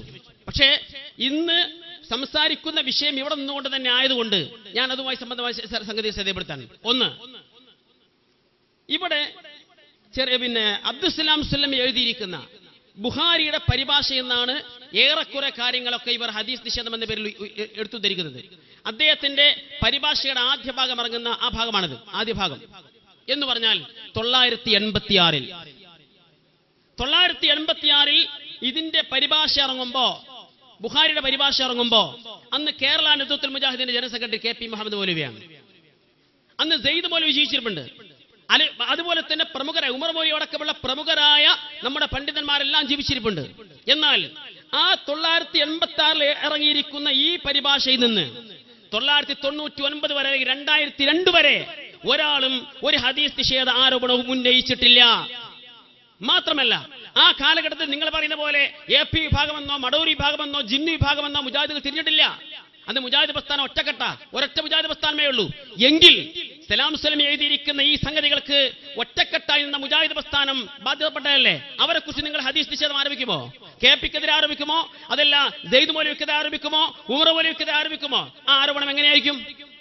അബ്ദുസ്സലാം സുല്ലമി അന്ന് എഴുതിയിരിക്കുന്ന സംഗതി മാത്രമല്ല, ഇവിടെ ഞങ്ങളുടെ തുടക്കത്തിന് പറഞ്ഞു, നിങ്ങൾ അവതരിപ്പിച്ചിരിക്കുന്ന പ്രബന്ധത്തിൽ 30ഓളം കാര്യങ്ങൾ പറഞ്ഞല്ലോ വ്യതിയാന സമയത്ത്, ആരോപണ സമയത്ത്. അതിൽ ഒരൊറ്റ വിഷയം പോലും അബ്ദുസ്സലാം സുല്ലമിക്കെതിരെ നിങ്ങൾ ഉന്നയിച്ചിട്ടില്ല. അന്നും ഈ പുസ്തകങ്ങളൊക്കെ രംഗത്തുണ്ട്. ഇദ്ദേഹത്തിന്റെ 3 പതിപ്പുകളും അതിനും ഇറങ്ങിയിട്ടുണ്ട്. ഒന്ന് ആദ്യ ഭാഗം ഇറങ്ങുന്നത് 86 മാത്രം. ആ 86 ഇറങ്ങിയിരിക്കുന്ന ആദ്യ ഭാഗത്ത് നിന്ന് അദ്ദേഹം ഇത് ഇറക്കുമ്പോൾ തന്നെ ആമുഖത്തിൽ പറഞ്ഞു എന്താ? ഈ പരിഭാഷയിൽ ചില ഹദീസുകൾക്ക് വിമർശനം നൽകിയിട്ടുണ്ട്, ന്യൂനതകൾ വിവരിച്ചിട്ടുണ്ട്. ഇത് എന്റെ വ്യക്തിപരമായ അഭിപ്രായമല്ല, പ്രസ്തുത പൂർവികരും ആധുനികരുമായ ചില പണ്ഡിതന്മാർക്കുള്ള വീക്ഷണം വിജ്ഞാനത്തിൽ വർധനം ആഗ്രഹിക്കുന്നവർക്ക് വേണ്ടി എടുത്തു കാണിച്ചതാണ്. അത് നോക്കാതെ അല്ലെങ്കിൽ ശ്രദ്ധിക്കാതെ മനസ്സിലാക്കാതെ അത് മറച്ചു വെച്ചുകൊണ്ടാണ് ഈ വിമർശനങ്ങൾ മുഴുവൻ നടന്നത്. ഇതറിയുന്നത് കൊണ്ടാണ് KP മുഹമ്മദ് മൗലവിയോ AP അബ്ദുൽ ഖാദർ മൗലവിയോ ഉമർ മൗലവിയോ സെയ്ദ് മൗലവിയോ ഉത്തരവാദപ്പെട്ട മുൻകാല പണ്ഡിതന്മാരോ ഒരു വിമർശനവും ഈ വിഷയത്തിൽ ഉന്നയിക്കാതിരുന്നത്. ഇനി അബ്ദുസ്സലാം സുല്ലമിയെ പിളർപ്പിന് ശേഷവും പലപ്പോഴായി തങ്ങളുടെ കൂടാരങ്ങളിലേക്ക് വീട്ടിൽ വന്നും അല്ലാതെയും ക്ഷണിച്ചുള്ളവര്, അപ്പോഴൊന്നും ഈ ഹദീസ് നിഷേധ പ്രശ്നമില്ല, ആരോപണങ്ങളില്ല. അത് അദ്ദേഹം സമ്മതിച്ചില്ല, അംഗീകരിച്ചില്ല, കൂടെ വരില്ല എന്ന് ഉറപ്പായ സന്ദർഭത്തിൽ മാത്രമാണ് ഇവർ അദ്ദേഹത്തെ അരുക്കാക്കുവാൻ വേണ്ടി ചില ആരോപണങ്ങളുമായി വന്നത്. ആ ആരോപണങ്ങളുമായി നടക്കുന്നവരിൽ പ്രധാനപ്പെട്ട വ്യക്തിയാണ് അപ്പുറത്തിരിക്കുന്ന അബ്ദുൽ മാലിക്. അദ്ദേഹം ഇസ്ലാഹിലൂടെ എഴുതിയിരിക്കുന്ന സാധനമാണ് മടവൂരിസം ചേകനൂരിസത്തിന്റെ ഉമ്മറപ്പടിയിൽ. ഇതിൽ അദ്ദേഹം എഴുതിയതും ഇവിടെ ആരോപിച്ചു വരയ്ക്കുന്ന വിഷയം എന്താ? ഖബർ ശിക്ഷയെ നിഷേധിക്കുന്നതാണ്. അതിന് സലാം സുല്ലമിയുടെ കിതാബിൽ നിന്ന് എടുത്തുദ്ധരിക്കുന്നു എന്ന വ്യാജേനയാണ് ഉദ്ധരിച്ചത്. ഞാൻ ആ ഭാഗം വായിക്കാം. എന്നാൽ ചേകനൂരിസത്തിലേക്ക് ചേക്കാറാൻ തയ്യാറായി നിൽക്കുന്ന ചിലർ ഈ വിഷയത്തിൽ എഴുതിയ ചില വരികൾ കൂടി നമുക്ക് വിശകലനം ചെയ്യാം. ഖബറിലെ ശിക്ഷയെക്കുറിച്ച് വിവരിക്കുന്ന ഒരു ഹദീസിനെ കുറിച്ച് മടവൂരി നേതാവ് എഴുതുന്നത് നോക്കുക. പരിശുദ്ധ ഖുർആനിന്റെ മൗലിക തത്വത്തിന്റെ അടിസ്ഥാനത്തിലും പ്രാഥമിക ബുദ്ധിയുടെ അടിസ്ഥാനത്തിലും ഈ ഹദീസിനെ പണ്ഡിതന്മാർ വിമർശനത്തിന് വിധേയമാക്കിയേക്കാം. ഡോട്ടിട്ട് വെച്ചിട്ടുണ്ട്. ഇടക്കുള്ള ഭാഗം ഒഴിവാക്കി നടത്തും. എന്നിട്ട് വിശ്വാസകാര്യങ്ങൾക്ക് ഹദീസ് സ്വഹീഹായാൽ പോലും ഇത്തരം ഹദീസുകൾ അടിസ്ഥാനമാക്കുവാൻ പാടില്ലെന്ന് സർവ്വ ഹദീസ് പണ്ഡിതന്മാരും സമ്മതിക്കുന്നുണ്ട്. ബുഖാരി പരിഭാഷ അബ്ദുസ്സലാം സുല്ലമി 2/202. ഇതില് ഇദ്ദേഹം ഡോട്ടിട്ട് വെച്ച് മാറ്റിവെച്ചിരിക്കുന്ന ഭാഗമാണ് ഈ ചർച്ചയിലെ ഏറ്റവും പ്രധാനപ്പെട്ട ഭാഗം. അതിനെ മറച്ചു പിടിച്ചുകൊണ്ട് അദ്ദേഹം സംസാരിച്ചത്. ആ ഭാഗം ഞാൻ വായിച്ചു തരാം. പരിശുദ്ധ ഖുർആനിന്റെ മൗലിക തത്വത്തിന്റെ അടിസ്ഥാനത്തിലും പ്രാഥമിക ബുദ്ധിയുടെ അടിസ്ഥാനത്തിലും ഈ ഹദീസിനെ പണ്ഡിതന്മാർ വിമർശനത്തിന് വിധേയമാക്കിയേക്കാം. ബാക്കി കേട്ടോ. മരണപ്പെട്ടവർ കേൾക്കുന്നതിന് ഈ ഹദീസ് രേഖയല്ല. അമുസ്ലിങ്ങൾക്കും ഈ അനുഭൂതി ഉണ്ടാകുമെന്ന് ഹദീസിൽ പറയുന്നു. അപ്പോൾ അമുസ്ലിങ്ങൾ മരണപ്പെട്ടാലും അവരെ വിളിച്ചാൽ കേൾക്കുമെന്ന് പുരോഹിതന്മാർ സമ്മതിക്കേണ്ടി വരും. ഈ ഭാഗമായി വിട്ടത്, ആ ഭാഗമാണ് വിട്ടത് എന്ന് പറഞ്ഞാൽ സലാം സുല്ലമി വിമർശിക്കുന്നത് ഖബറിൽ കിടക്കുന്ന മനുഷ്യൻ അവിടെ കൂടിയിരിക്കുന്ന ആളുകൾ പിരിഞ്ഞു പോയാൽ ചെരുപ്പിന്റെ ശബ്ദം കേൾക്കുന്ന അകലത്തിലെത്തുമ്പോഴേക്ക് അവിടെ ശിക്ഷ അല്ലെങ്കിൽ വിചാരണ തുടങ്ങുമെന്ന് പറയുന്ന ഹദീസിനെ കുറിച്ച് അത് ഉപയോഗപ്പെടുത്തി സുന്നി പണ്ഡിതന്മാർ മരിച്ചുപോയവർ കേൾക്കുമെന്ന് വാദിക്കുന്നതിനെ വിമർശിച്ചുകൊണ്ട് വിഷയം വന്നത് ഖബർ ശിക്ഷ നിഷേധിച്ചുകൊണ്ടല്ല. അതിനെ വിമർശിച്ചുകൊണ്ട്. അതുകൊണ്ട് പുരോഹിതന്മാർ പ്രത്യേകം പറഞ്ഞു. എന്നിട്ട് പറയുന്നു, സമ്മതിക്കേണ്ടി വരും വിശ്വാസകാര്യങ്ങൾക്ക് ഹദീസ് സ്വഹീഹായാൽ പോലും ഇത്തരം ഹദീസുകൾ അടിസ്ഥാനമാക്കുവാൻ പാടില്ലെന്ന് സർവ്വ ഹദീസ് പണ്ഡിതന്മാരും സമ്മതിക്കുന്നുണ്ട്. ഉള്ള കാര്യം വെട്ടിമാറ്റി പച്ചക്കള്ളമാണ് അബ്ദുൽ മാലിക് തന്റെ ലേഖനത്തിലൂടെ സമർത്ഥിക്കുവാൻ ശ്രമിച്ചത്. രണ്ടാമത്തെ നോക്കൂ നിങ്ങൾ. ഇയാൾ എഴുതി, ഖബർ ശിക്ഷയിൽ നിന്ന് രക്ഷ തേടുന്ന ഹദീസിനെ കുറിച്ച് ഇയാൾ വീണ്ടും എഴുതി, നബി സല്ലല്ലാഹു അലൈഹി വസല്ലമക്കുണ്ടായ കേവലം ഒരു ദർശനമാണിത്. ഖുർആന്റെ അടിസ്ഥാനത്തിൽ ഈ ഹദീസ് വിമർശിക്കപ്പെടാൻ സാധ്യതയുണ്ട്. ബുഖാരി പരിഭാഷ 2214. 2214 ഈ സാധനമില്ല. നിങ്ങൾക്ക് പേജ് തെറ്റിയതാണ് ഞാൻ പറഞ്ഞുതരാം. 218 ഉണ്ട്. ഇല്ല പറഞ്ഞുതരാം. ഉള്ള എന്താ ഉള്ള 218 നിന്ന് അദ്ദേഹം എഴുതിയിരിക്കുന്ന ഭാഗം 218 ആ 218 ഭാഗം എന്താ? ഇദ്ദേഹം എഴുതിയിരിക്കുന്ന വിഷയമല്ല, ഇദ്ദേഹം പറഞ്ഞിരിക്കുന്ന സംഗതിയല്ല. അതാണ് ഇതിന്റെ പ്രത്യേകത. ഇതേ പറഞ്ഞെന്താ, ഖബർ ശിക്ഷയിൽ നിന്ന് രക്ഷ തേടുന്ന ഹദീസിനെ കുറിച്ച് സലാം സ്വലം എഴുതുന്ന പറയുന്നത്. നോക്കൂ നിങ്ങൾ, ഇതെന്താ? ഒരു ദിവസം സൂര്യൻ അസ്തമിച്ച ശേഷം നബി സല്ലല്ലാഹു അലൈഹി വസല്ലം പുറപ്പെട്ടു. അപ്പോൾ നബി സല്ലല്ലാഹു അലൈഹി വസല്ലം ഒരു ശബ്ദം കേട്ടു. നബി സല്ലല്ലാഹു അലൈഹി വസല്ലം അരുളി, ജൂതന്മാർ അവരുടെ ഖബറുകളിൽ വെച്ച് ശിക്ഷിക്കപ്പെടുകയാണ്. എന്നിട്ടാണ് ബാക്കി ഭാഗം, നബിക്കുണ്ടായ കേവലം ഒരു ദർശനമാണിത്. ഖുർആന്റെ അടിസ്ഥാനത്തിൽ ഈ ഹദീസ് വിമർശിക്കപ്പെടാൻ സാധ്യതയുണ്ട്. അതിനുശേഷമാണ് ഖബറിൽ ശിക്ഷയിൽ നിന്ന് രക്ഷ നേടുന്ന ഹദീസ് ഉദ്ധരിക്കുന്നത്, മുമ്പല്ല. എന്താ ശേഷം ഉദ്ധരിച്ചത്? ഖാലിദിന്റെ പുത്രി നിവേദനം, ഖബറിലെ ശിക്ഷയിൽ നിന്ന് നബി സല്ലല്ലാഹു അലൈഹി വസല്ലം രക്ഷ തേടുന്നത് അവൾ കേൾക്കുകയുണ്ടായി. 2 അബൂ ഹുറൈറ നിവേദനം, നബി സല്ലല്ലാഹു അലൈഹി വസല്ലം ഇപ്രകാരം പ്രാർത്ഥിക്കാറുണ്ട്, അല്ലാഹുവേ, ഖബറിലെയും ശിക്ഷകളിൽ നിന്നും ജീവിതത്തിലെയും ചുറ്റി സഞ്ചരിക്കുന്ന ദജ്ജാലിന്റെ അസത്യവാദികളുടെ പരീക്ഷണങ്ങളിൽ നിന്നും നിന്നോട് ഞാൻ രക്ഷ തേടുന്നു. ഈ 2 ഹദീസുകൾ കൊടുത്ത് അതിന്റെ അടിയിൽ ഒരു വ്യാഖ്യാനവും വര കൊടുത്തിട്ടില്ല. അപ്പോ ഇയാൾ കട്ടുമുറിച്ചതാണ്, വഞ്ചന നടത്തിയതാണ്, ചതി നടത്തിയതാണ്. ഇതിന് പറയുന്ന പേര് കളവ് എന്നാണെങ്കിൽ ഈ അബ്ദുൽ മാലിക് പെരും കള്ളനാണ്. ഈ പെരും കള്ളത്തരം എഴുതുപിടുകയും അത് നാവ് കൊണ്ട് പിന്നെയും ആവർത്തിക്കുകയും ചെയ്തുകൊണ്ടിരിക്കുന്ന ഇയാളുടെ ഇത്തരം നിലപാടുകളിൽ തീരുമാനമുണ്ടാക്കണം. ഈ കളവുകൾ, ഇങ്ങനെയുള്ള കളവുകൾ, ഇതിന് തീരുമാനമുണ്ടാക്കാത്ത വിഷയം മുന്നോട്ട് പോകാൻ ഇനി പറ്റില്ല.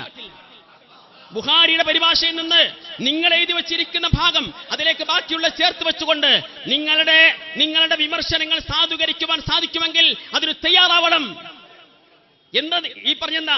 അബ്ദുസ്സലാം സുല്ലമിയാണ് ഇവരുടെ അന്ധവിശ്വാസങ്ങളും അനാചാരങ്ങളുടെയും കടക്കൽ കത്തിവെക്കുവാൻ ഏറ്റവും അധികം ശ്രമിച്ചിട്ടുള്ളത്. അദ്ദേഹത്തോടുള്ള വെറുപ്പും വിദ്വേഷവും പ്രകടിപ്പിക്കുവാൻ വേണ്ടി അദ്ദേഹത്തിന്റെ ഗ്രന്ഥത്തിൽ നിന്ന് ചില ഭാഗങ്ങൾ കട്ടുമുറിച്ച് അടർത്തിയെടുത്ത് അങ്ങനെ അദ്ദേഹത്തെ ഹദീസ് നിഷേധിയാക്കുവാനുള്ള ഗൂഢമായ ശ്രമങ്ങളാണ് നടത്തിക്കൊണ്ടിരിക്കുന്നത്. അതിന്റെ ഭാഗം തന്നെയാണ് നേരത്തെ ഇവിടെ അബ്ദുസ്സലാം സുല്ലമിയുടെ ഈ തൗഹീദിൽ വന്നിരിക്കുന്ന ഒരു പരാമർശം. നിങ്ങൾ ഖുർത്തുബി എന്നാ വായിച്ച, ഖുർത്തുബി എന്നല്ല, ഖത്താബി എന്നാണ്.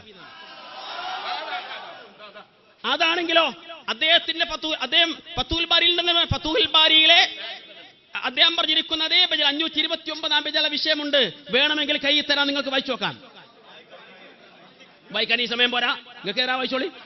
അപ്പോ നിങ്ങൾ ഇവിടെ പോലും കോട്ടിമാട്ടലുകളും കളവുകളും നടത്തിയിട്ടാണ് മുന്നോട്ട് പോകുന്നത്. അബ്ദുസ്സലാം സുല്ലമിക്കെതിരെ നിങ്ങൾ എഴുതിയിരിക്കുന്ന വിഷയങ്ങൾ ഈ നിലക്കുള്ള കളവുകളും വഞ്ചനകളുമാണ് എന്ന് ആളുകൾക്ക് മനസ്സിലായിട്ടുണ്ട്. അതുകൊണ്ട് ആ വിഷയത്തിൽ കൃത്യമായൊരു തീരുമാനം, ഞാൻ ഈ 2 സംഗതികളും മധ്യസ്ഥന്റെ കൈ തരാം, അദ്ദേഹം തീരുമാനമെടുക്കട്ടെ. ആ വിഷയത്തിൽ തീരുമാനമെടുക്കാതെ അബ്ദുൽ മാലിക് ഈ വിഷയത്തിൽ ഇടപെടുന്നത് ശരിയല്ല. കാരണം അദ്ദേഹം പെരും കള്ളനാണ്. ആ കള്ളത്തരം ഇവിടെ പൊളിയുകയാണ്. അതുകൊണ്ട് മധ്യസ്ഥന്റെ കയ്യിൽ സലാം സുല്ലമിയുടെ പുസ്തകം ഞാൻ തരാം, അതുപോലെ തന്നെ അബ്ദുൽ മാലിക് എഴുതിയിരിക്കുന്ന ലേഖനത്തിന്റെ ഒറിജിനൽ കോപ്പിയും തരാം. അദ്ദേഹം നോക്കട്ടെ, പരിശോധിക്കട്ടെ, തീരുമാനമാക്കിയിട്ട് ബാക്കി കാര്യങ്ങൾ മുന്നോട്ട് പോകാം എന്നാണ് എനിക്ക് പറയാനുള്ളത്. അസ്സലാമു അലൈക്കും. സഹോദരങ്ങളെ, ഇരുവിഭാഗത്തിന്റെയും വിഷയാവതരണവും പരസ്പരമുള്ള ഖണ്ഡനങ്ങളും ഇവിടെ അവസാനിക്കുകയാണ്. അവസാനത്തെ ചാൻസാണ് ഈ ഭാഗത്തിനുള്ളത്. അത് കഴിഞ്ഞാൽ ചോദ്യോത്തരത്തിലേക്ക് പ്രവേശിക്കും. ഇപ്പം എല്ലാ ആളുകളും നേരത്തെ സൂചിപ്പിച്ചതുപോലെ നമ്മുടെ ഈ സംവാദം ഭംഗിയായി മുന്നോട്ട് കൊണ്ടുപോകുന്നതിന് അച്ചടക്കത്തോടു കൂടി ഇരിക്കണമെന്ന് ഒരിക്കൽ കൂടി ഉണർത്തുകയാണ്. ഇനി 10 മിനിറ്റ് ഖണ്ഡനം ബാക്കിയുള്ളത് സലഫി ദാവ വിങ്ങിൻ്റെതാണ്. അത് കഴിഞ്ഞാൽ ഇൻഷാ അല്ലാഹ് ചോദ്യോത്തരത്തിലേക്ക് പ്രവേശിക്കും. അല്ല, ഇതിന് തീരുമാനം ഉണ്ടാക്കിയിട്ട് ബാക്കി തുറന്നാൽ മതി. ഈ കളവ് പറയുന്ന ആൾക്കാരുടെ മുന്നോട്ട് പറ്റില്ല. അല്ല അത് പറ്റില്ല. മധ്യസ്ഥൻ ഇങ്ങനെ കളവ് പറയുന്ന ഒരാൾ സംസാരിക്കാൻ പറ്റില്ല. ഇല്ല, ഇരിക്കാൻ പറ്റില്ല. മധ്യസ്ഥൻ തീരുമാനാക്കണം. മധ്യസ്ഥന് വായിച്ചിട്ട് തീരുമാനാക്കണം. മധ്യസ്ഥന് വായിച്ചിട്ട് തീരുമാനമാക്കണം. ഞാൻ തെളിയിച്ചുതരാം. ഈ വിഷയത്തിൽ മധ്യസ്ഥൻ തീരുമാനമുണ്ടാക്കണം. മധ്യസ്ഥൻ വായിച്ചു പറയട്ടെ. മധ്യസ്ഥൻ വായിച്ചു പറയട്ടെ. ഇല്ലാന്ന് പറഞ്ഞോട്ടെ. നടക്കൂല മോലെ, പറ്റൂല. അല്ല, ഇങ്ങനെ കളവ് പറയുന്ന ഒരാളുടെ കാര്യത്തിൽ മധ്യസ്ഥൻ തീരുമാനം എടുക്കട്ടെ.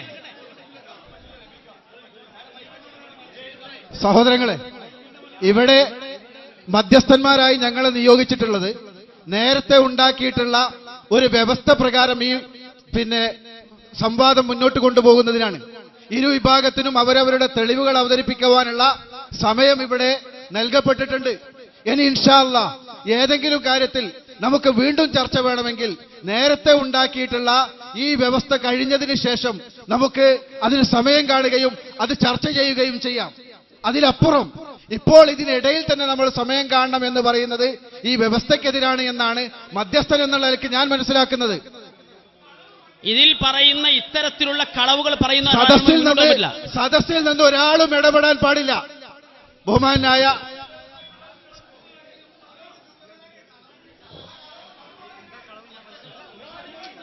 സദസ്സിൽ നിന്ന് ഒരാളും ഇടപെടാതിരിക്കാൻ പ്രത്യേകം ശ്രദ്ധിക്കുക. ഇവിടെ രണ്ട് വിഭാഗത്തിന്റെയും മധ്യസ്ഥന്മാരായ ഞങ്ങളുണ്ട്, പണ്ഡിതന്മാരുണ്ട്. സദസ്സിലുള്ള ആളുകൾ ഒരിക്കലും തന്നെ യാതൊരു കാരണവശാലും വികാരഭരിതരാകാതിരിക്കുക. അബൂബക്കർ മദനി ഉണ്ടല്ലോ, അദ്ദേഹം പറയട്ടെ. ഇത് ദീനീപരമായ വിഷയങ്ങൾ ചർച്ച ചെയ്യുന്ന ഒരു കൂടിച്ചേരലാണ്. ദീനീ പ്രവർത്തനത്തിന് അതിൻ്റെതായ വഴി, സത്യം പറയുക, അതേപോലെ തന്നെ അതിൻ്റെതായ ഒരു ചേലും മട്ടും മുറയൊക്കെ ഉണ്ട്. ഈ വിഷയത്തിൽ കളവ് പറഞ്ഞു, കളവും അതേപോലെ തന്നെ തട്ടിപ്പും വഞ്ചനയും നടത്തി എന്നാണ് ഒരു ആരോപണം. ആ ആരോപണം മധ്യസ്ഥന്മാർ മുഖവിലക്കെടുത്ത് നോക്കിയിട്ട് ഇവിടുന്ന് പ്രശ്നപരിഹാരം ഉണ്ടാക്കുന്നതാണ്. അതുകൊണ്ട് ശാന്തമായിരിക്കണം പറയാം.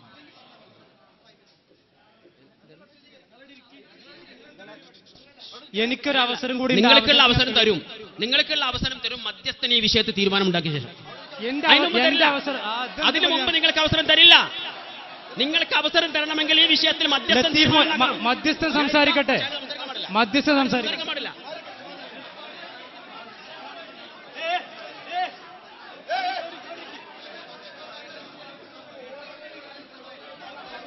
സലഫി ദാവാവിങ്ങിന്റെ പ്രവർത്തകർ ഒരു കാരണവശാലും സീറ്റിൽ നിന്ന് എഴുന്നേൽക്കാൻ പാടില്ല. മധ്യസ്ഥൻ എന്നുള്ളതൊക്കെ വളരെ നിർബന്ധപൂർവ്വം ഞാൻ പറയുന്നു. സലഫി ദാവാവിങ്ങിന്റെ പ്രവർത്തകർ ഒരു കാരണവശാലും സീറ്റിൽ നിന്ന് എഴുന്നേൽക്കാൻ പാടില്ല.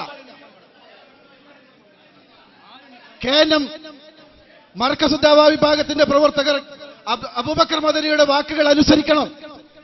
മധ്യസ്ഥൻ എന്ന നിലയ്ക്ക് അബൂബക്കർ മദനിയുടെ വാക്കുകൾ അനുസരിക്കണം. അടങ്ങിയിരിക്കണം. മധ്യസ്ഥന്മാരായ ഞങ്ങളുടെ വാക്കുകൾ നിങ്ങൾ അനുസരിക്കണം. കഴിഞ്ഞ ആഴ്ച വളരെ ഭംഗിയായിട്ട് നമ്മളത് കൊണ്ടുപോയതാണ്. ഞാൻ നിങ്ങൾക്ക് അവസരം തരാം, പക്ഷെ മധ്യസ്ഥന വിഷയത്തിൽ തീരുമാനം ഉണ്ടാക്കണം. ലത്തീഫ് മൗലവി ഈ സംവാദം ഭംഗിയായി നടക്കുവാൻ ഇരുവിഭാഗം പണ്ഡിതന്മാരുടെയും പൂർണ്ണമായ സഹകരണം ആവശ്യമാണ്. ഇപ്പോൾ ഇവിടെ സംസാരിക്കേണ്ടത് മധ്യസ്ഥന്മാരാണ്. ലത്തീഫ് മൗലവി ഇരിക്കണം. അതുകൊണ്ട് തന്നെയാണ് പറഞ്ഞത് ശാന്തമായിരിക്കണം. മധ്യസ്ഥന്മാർ തീരുമാനമാക്കിയതിന് ശേഷം മധ്യസ്ഥന്മാർ തീരുമാനമാക്കും അവിടെ ഇരിക്കണം. എല്ലാരും ഇരിക്കി.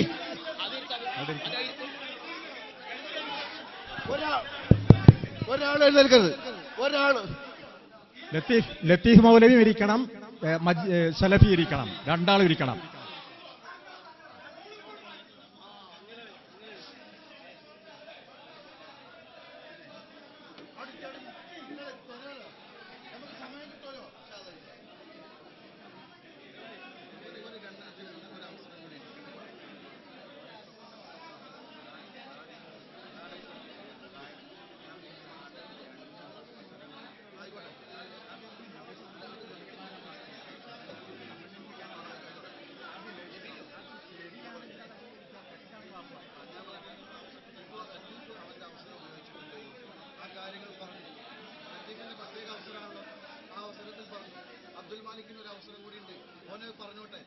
എന്നിട്ടും അത് തെളിയണില്ലെങ്കിൽ നമുക്ക് അതിനു വേണ്ടി പ്രത്യേകം സമയം വെക്കാം. അല്ല അതെ, അതിന്റെ വിശദീകരണം എന്താണോ പറയട്ടെ. അല്ല നമ്മളിപ്പോ ലത്തീഫെ നമ്മള് ഇപ്പോഴൊന്ന് പറഞ്ഞ ഒരുപാട് കാര്യങ്ങളുണ്ട്. ഞാൻ പറയട്ടെ, കളവെന്ന് ആയിഷ ബീവി ഒരൊറ്റ സ്വഹാബിയിൽ നിന്നും സിഹറിന്റെ ഹദീസ് ഉദ്ധരിച്ചിട്ടില്ല എന്ന് ഉഷാമിൽ നിന്ന് മാത്രമേ ഉള്ളൂ എന്ന് ഇവിടെ വായിച്ചപ്പോ അല്ല ഞാൻ പറഞ്ഞു വായിച്ചപ്പോ അത് ശരിക്കെന്താണ് യഥാർത്ഥത്തിൽ മൊയ്തീൻ സുല്ലമി തെളിയിക്കേണ്ട സംഗതിയാണ്. എന്നാൽ കളവെന്ന് പറഞ്ഞില്ല. നമ്മൾ വിഷയാവതരണത്തിൽ അങ്ങോട്ടും ഇങ്ങോട്ടും കാര്യങ്ങൾ പറയണം. ആ പറയുന്ന സന്ദർഭത്തിൽ നമ്മൾ എന്തെങ്കിലും അവസരം കൊടുക്കാം. എന്നിട്ടും നമുക്കിത് തെളിയില്ലെങ്കിൽ ഈ സംവാദം മുന്നോട്ട് പോകണമെന്നുള്ള ആഗ്രഹം എത്തിയിട്ടുണ്ടെങ്കിൽ നമ്മൾ വെച്ച വ്യവസ്ഥ പ്രകാരം മുന്നോട്ട് പോകാം. ഇതിൽ അദ്ദേഹം അവതരിപ്പിക്കട്ടെ. എന്നിട്ട് നിങ്ങൾ പറഞ്ഞ ആരോപണങ്ങൾ തെളിയിക്കുന്നില്ലെങ്കിൽ പോലെ നമ്മൾ വായിച്ചു, ഞാൻ കേട്ടതല്ലേ, വായിച്ചത് ഞാൻ കേട്ടതാണ്. അതുകൊണ്ട് തന്നെ ഞാൻ പറയുന്നത് ഈ 10 മിനിറ്റ് മൂപ്പർക്ക് റദ്ദ് ചെയ്യാനുള്ള അവസരമുണ്ടല്ലോ. ആ അവസരത്തിൽ അതല്ല, അത് ന്യായമില്ല. 2 അവസരങ്ങൾ കിട്ടിയില്ലേ? നിങ്ങളെ 3ാമത്തെ അവസരങ്ങൾ ഉപയോഗിച്ചു. ഈ മൂന്നാമത്തെ അവസരം കഴിഞ്ഞിട്ട് നമുക്ക് ഇതിലുള്ള മുലാഹതകൾ ചർച്ച ചെയ്യാൻ വേറെ ടൈം നോക്കാം. എന്താ പ്രശ്നം? നമ്മൾ ഉണ്ടാക്കിയ വ്യവസ്ഥ പ്രകാരം മുന്നോട്ട് പോകാം. ഇല്ല ഞാൻ പറയട്ടെ, ടൈമില് നമ്മളൊരു വ്യവസ്ഥ ഉണ്ടാക്കിയണല്ലോ, അത് പ്രകാരം ആ സിസ്റ്റം പ്രകാരം നമ്മൾ മുന്നോട്ട് പോകാം. ഇനി നിങ്ങൾ എഴുതി വെച്ചോ ഏതൊക്കെ കാര്യങ്ങൾ തീർപ്പ് വരുത്തേണ്ടോ ആ തീർപ്പ് വരുത്തേണ്ട കാര്യങ്ങൾ മുഴുവൻ നമുക്ക് ചർച്ച ചെയ്യാൻ കൃത്യമായ സമയം നിശ്ചയിച്ചിട്ട് നമുക്ക് പോകാം. അല്ല അതെല്ലാം ഇവിടെ ആയിഷ ബീവി പിന്നെ സ്വഹാബി അല്ലാന്ന് പറഞ്ഞല്ലോ. അല്ല അങ്ങനെ ലത്തീഫ പറയുന്നത് നിനക്കുള്ള അവസരം കഴിഞ്ഞതിന് ശേഷം ഇത് തെളിയിക്കണമെന്ന് മനസ്സിലാക്കരുത്. ഈ വ്യവസ്ഥ ഉണ്ടാക്കിയതിനു ശേഷം അല്ല അപ്പൊ നിങ്ങളോട് എനിക്ക് പറയാനുള്ളത്, ഈ വ്യവസ്ഥ നടപ്പിലാക്കാനുള്ള നമ്മളെ ഏൽപ്പിച്ച ഈ വ്യവസ്ഥ നടപ്പിലാക്കാനുള്ള ഈ വ്യവസ്ഥയിൽ ഒരു അവസരം കൂടി വരുത്തുന്നു. അല്ല ആ പ്രധാനപ്പെട്ട ഒരുപാട് വിഷയങ്ങൾ വന്നു. അങ്ങനല്ല, നമ്മളെ ഏൽപ്പിച്ചെന്തിനാ ഈ വ്യവസ്ഥ പ്രകാരം നടത്താനാണ്. അല്ലേ ഈ നമ്മളെ ഏൽപ്പിച്ച ഈ വ്യവസ്ഥ പ്രകാരം നടത്താനല്ലേ? ആണെങ്കിൽ ഇവർക്കുള്ള അവസരം കൂടി കൊടുക്കുക. അതിന് വരുന്ന വിഷയങ്ങളെ പ്രത്യേക സമയം കണ്ട് പ്രത്യേക സമയം കാണേണ്ടത് അബൂബക്കർ മദനി നമുക്ക് പ്രത്യേക സമയം കാണാം. യാതൊരു സംശയവുമില്ല. ഞങ്ങൾക്ക് ഉറപ്പുവരുന്നു ഏതൊക്കെ വിഷയത്തിൽ നിങ്ങൾക്ക് അഭിപ്രായ വ്യത്യാസമുണ്ടോ അത് തെളിയിക്കാൻ കൃത്യമായ സമയം നമുക്ക് കാണാം. യാതൊരു സംശയവും വേണ്ട. അത് തെളിയിക്കാനുള്ള സമയമുണ്ട്. ഇവിടെ നിലവിലുള്ള വ്യവസ്ഥ പ്രകാരം മധ്യസ്ഥന്മാരെന്ന നിലയ്ക്ക് ഇത് മുന്നോട്ട് കൊണ്ടുപോകാനാണ് നമ്മളെ ഏൽപ്പിച്ചിട്ടുള്ളത്. അതിന്റെ അടിസ്ഥാനത്തിൽ ഇവർക്കൊരു ചാൻസും കൂടിയുണ്ട്. പിന്നെ ചോദ്യോത്തരങ്ങളുണ്ട്. ആ ചോദ്യോത്തരങ്ങൾക്ക് ശേഷം മലയാളത്തിലായാലും അറബിയിലായാലും ഏത് വിഷയത്തിലാണെങ്കിലും ഓരോരുത്തരും ആവശ്യപ്പെടുന്നതനുസരിച്ച് നടത്താൻ നമ്മള് അല്ലല്ലോ. അല്ല നമ്മളെ ഏൽപ്പിച്ചത് ഈ വ്യവസ്ഥ പ്രകാരം നടത്താനാണ്. അതാണ് എന്താണ് നിങ്ങളൊരു മധ്യസ്ഥനായി സമന്വയിപ്പിക്കാനാണ് ഞാൻ പറഞ്ഞത്. ഇവിടെ ഉള്ള വ്യവസ്ഥ പ്രകാരം നടത്തുക. അത് കഴിഞ്ഞതിന് ശേഷം ഇൻഷാ അല്ലാഹ് സമയം കാണാം. വേണ്ട നമ്മൾ പറഞ്ഞില്ലല്ലോ. ലത്തീഫിനോ അലിമാലോ വായിക്കാനുള്ള മുഴുവൻ വായിക്കാൻ നമുക്ക് സമയം കൊടുക്കാലോ. നിലവിലുള്ള വ്യവസ്ഥ പ്രകാരം നടക്കട്ടെ. നിലവിലുള്ള വ്യവസ്ഥ വഞ്ചനയാണ്